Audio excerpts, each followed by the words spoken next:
Bonjour à tous et bienvenue sur la chaîne Explique-moi ça. Aujourd'hui, je suis très heureux de vous présenter deux jeux de la gamme Think Fun de chez Ravensburger.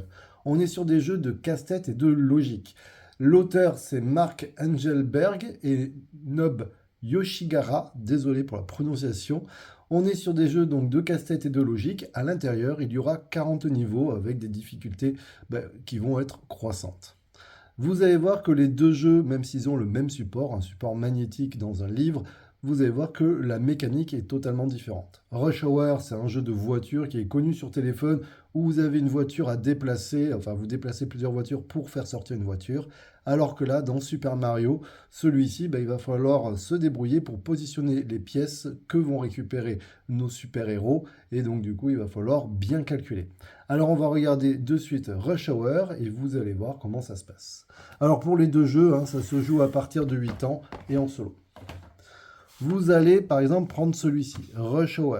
Comment ça va se passer? Tout simplement, vous prenez votre livre et vous allez l'ouvrir. Vous allez voir que à l'intérieur, on a plein de petites voitures et vous avez comment jouer. Alors vous allez voir, c'est sur la deuxième page. Ici, vous avez la règle en français. Vous avez vu que la règle tient juste sur ce petit paragraphe. Donc vous allez voir que c'est très simple. Le principe, c'est que donc on a 40 niveaux avec au début des niveaux débutants et puis ça va devenir de plus en plus compliqué. Vous avez les symboles des niveaux ici, en tout cas comment paramétrer votre jeu de façon à jouer. Le principe c'est quoi? Niveau 1 forcément ça sera le plus facile et vous voyez on a une voiture rouge. Le but du jeu c'est que la voiture rouge arrive à sortir, vous voyez, par cette flèche ici. Alors ce qu'on va faire, tout simplement on va mettre nos voitures en fonction du schéma ici et on va essayer de sortir cette voiture. Alors tout d'abord, alors c'est aimanté, donc vous pouvez les poser, vous voyez, ça tient si vous penchez, donc ça c'est plutôt pas mal. On va mettre celle-là ici, donc là orange, hop, alors on va les sortir comme ça sera plus facile. Le camion vert est ici, la voiture comme ça, la voiture rouge à côté, la limousine en bas, l'autre camion est ici, et on a la voiture orange ici. Alors, le système de déplacement, c'est très simple. Nos voitures vont pouvoir se déplacer soit en avant, soit en arrière, mais pas en latéral. Donc, par exemple, notre camion de pompier, vous comprenez qu'il est pour le moment bloqué. Je ne peux pas le décaler sur les côtés. Il faut forcément qu'il avance ou qu'il recule. Alors là, par exemple, on va essayer de bouger la voiture orange. Et bien, elle va peut-être reculer. Ça nous permet de faire avancer le camion de pompier. Est-ce qu'il y a un intérêt? C'est pas sûr. On va essayer d'avancer nos deux voitures. Là, je vois que je peux bouger la limousine. Voilà. Je vois que je peux descendre le camion. Et je peux descendre le camion vert. Ah, ça tombe bien, je peux décaler notre camion de pompier. Ça y est, ma voiture rouge arrive à sortir. Eh bien, j'ai gagné le premier niveau. Alors, vous avez vu que c'était plutôt simple. Vous allez voir qu'au fur et à mesure des pages, les niveaux vont devenir de plus en plus difficiles. Et si jamais vous êtes bloqué, vous allez pouvoir bien sûr aller à la fin du cahier où vous aurez les différentes solutions. Alors vous, juste pour vous montrer un petit peu, vous avez ici une solution, vous voyez c'est le déplacement, il y a très peu de déplacement. Par contre, si je vous amène vers la fin des solutions, vous voyez que ça devient beaucoup plus compliqué. Donc il y a 40 niveaux et je trouve ça vraiment sympa. Maintenant, on va s'attaquer à Super Mario. Alors lui, les règles sont un peu plus longues. Regardez, ils vous ont mis un cahier de règles. Alors, ne vous inquiétez pas, il n'y a pas non plus 50 pages, mais voilà, il y a un peu plus de pages. Le principe, ça va être donc de réussir les 40 challenges. Vous avez exactement le même principe. Vous allez avoir ici les niveaux qui vont être de plus en plus difficiles. Et on vous indique ici comment positionner les pièces que vous allez récupérer. Donc, moi, ce que j'ai fait, c'est que je suis allé directement, on va essayer un niveau un peu plus dur. Vous voyez, j'ouvre le livre et on va essayer de faire le niveau 12, le niveau intermédiaire. Alors, ce que j'ai fait pour gagner du temps, j'ai positionné, vous voyez, les différentes pièces. Donc, elles sont aimantées, donc vous voyez, ça, c'est plutôt pas mal. On ne va pas forcément utiliser tous les personnages, ils viendront au fur et à mesure du jeu. Et le principe, ça va être de calculer où sont les pièces pour pouvoir les positionner autour des personnages. Alors il faut savoir que nos personnages vont se déplacer, vous imaginez qu'ils vont pouvoir ramasser les pièces verticalement ou alors horizontalement. D'accord? Quand il y a un objet comme ça, un obstacle, On imagine qu'il pourra aller jusqu'ici, mais il ne pourra pas aller récupérer une pièce ici. Il est bloqué par cet obstacle. D'accord? Donc ça, c'est le principe. Un autre principe important, c'est que dans ce jeu, si jamais il y avait 3 pièces, et bien lui, il pourrait bien sûr traverser les autres personnages pour aller récolter des pièces. Donc ça, c'est aussi important. N'oubliez pas donc que les personnages arrivent à traverser les autres personnages et que par contre, ils sont bloqués par ici. Alors là, je vais vous montrer un petit peu plus en détail.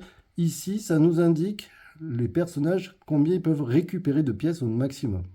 Là, vous voyez, on a Bowser qui doit pouvoir prendre 2 pièces vers le haut.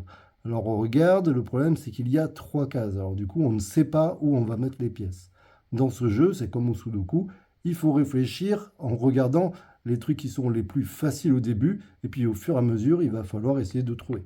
Là, on voit que Yoshi, vous voyez, a 2 pièces au-dessus de lui. Bah, vu qu'il n'y a que 2 cases, c'est facile, on va prendre, on sait qu'il y a une pièce ici, une pièce ici, d'accord?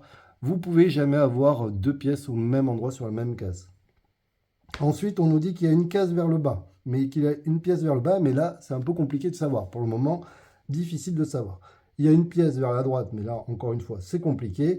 Donc, il va falloir essayer de trouver. Ah, on a Bowser, on voit qu'il a une pièce sur la droite. Ça nous intéresse. Il a aussi une pièce sur la gauche. Bon, ben super. Maintenant, Yoshi, on voit qu'il n'a qu'une pièce vers le bas. Alors du coup, vers le bas, il n'a qu'une pièce. Donc on sait forcément qu'ici, il n'y a pas d'autre pièce. Vous pouvez utiliser les croix pour indiquer qu'il n'y a rien à cet emplacement. Vous allez voir qu'au début, vous n'en avez pas forcément besoin. Et plus vous allez jouer, plus vous allez vous dire, ah oui, si, c'est important. Là, vous voyez, ici, il y a marqué 0. Ça veut dire qu'on sait qu'ici, il n'y a pas de pièce. Ok?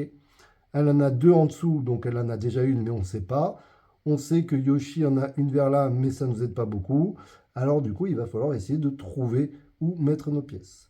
Ah, on voit qu'ici, elle n'en a qu'une. Et elle a déjà une pièce. Donc forcément, on sait qu'ici, il n'y en a pas. Là, on voit donc que lui, il en avait 2. Donc forcément, vous voyez, les 2 pièces sont ici. Alors, je ne vais pas vous donner la solution, mais vous comprenez que petit à petit, on va réussir à débloquer la situation et essayer de trouver. Alors vous allez voir que les défis vont devenir bien sûr de plus en plus durs. Et comment ils ont fait? Tout simplement, vous voyez, il y a des endroits où il n'y a pas marqué 0. Attention, quand il n'y a pas marqué comme là 0, ça ne veut pas dire qu'il n'y a pas de pièce. Effectivement, il y aura des indices manquants au fur et à mesure du jeu, où par exemple, il manquera le nombre de pièces, voire même le personnage. En effet, si je vais un peu plus loin au niveau du jeu, par exemple, je ne sais pas, ici, voilà, niveau expert, on voit qu'on n'a que nos 2 personnages qui sont placés, mais au final, on a bien tous les personnages, on a nos 5 personnages.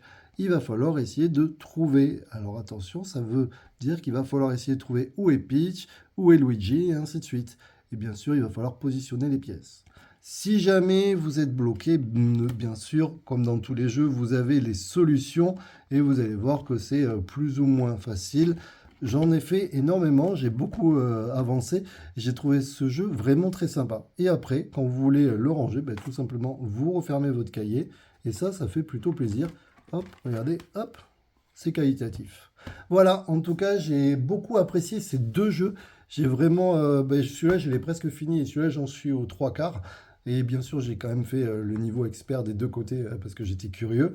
Et j'ai trouvé ça vraiment très sympa. Vous pouvez l'amener partout. C'est assez simple au début et ça devient de plus en plus compliqué, mais c'est pas insurmontable. Moi, je vous dis à très bientôt. N'hésitez pas à les essayer, les emmener avec vous. C'est quand même un chouette jeu. Et puis à très bientôt. Et puis j'espère qu'il y en a d'autres. Allez, ciao les amis. Bye bye.